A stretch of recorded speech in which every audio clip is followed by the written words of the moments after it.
The piece that I'm presenting here really brings together different aspects of my work. My interest in geometry, my interest in modern sciences, and my interest in skateboarding and the spaces that are used by skateboarders. So I was doing some researches on tessellation, so the fact that you can assemble geometrical shapes into a pattern. And I went to a museum in Germany, in Göttingen, and discovered the object of a crystallographer named Riding Schönflies. And investigated the way to pave space, like pave space in 3 dimensions. And I noticed one of the modules, the one that you see here, of this sculpture, that I thought might be very appropriated to the use of skateboarders if you build it at the right scale. So now you see one configuration, one specific configuration, but actually it's composed of 8 modules that you can assemble and disassemble just the way you want. So all the afternoon we will build and unbuild other assemblages and skate it in different ways.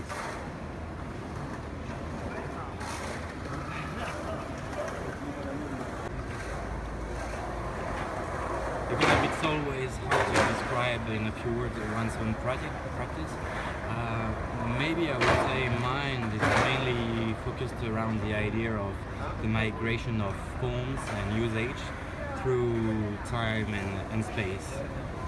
For instance, I've been really interested in a particular geometric form called a rhombic cuboctahedron. It's a semi-regular polyhedron that you can find in very different places on Earth and different time of the history. For example, I discovered a dice with that shape, which is from China, from 300 before Christ, and then the same shape is discovered in the Greek world by Archimedes, rediscovered at the Renaissance by a friend of Leonardo da Vinci, and then used in the 20th century as wave breaker.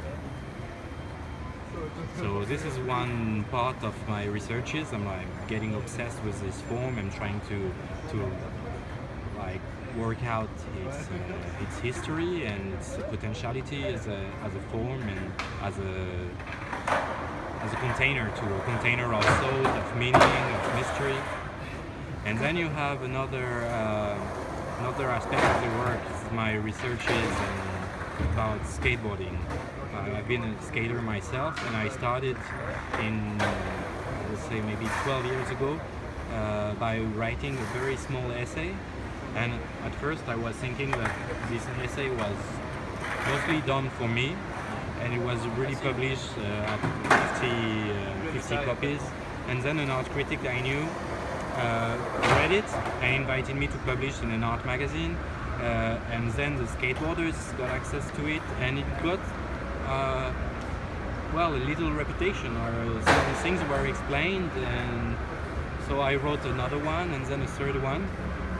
And it was, for me, it's completely parallel life, because some people might just know me as the writer of these 3 little books, and they might not care or not know that I'm also producing sculptures or drawings or films.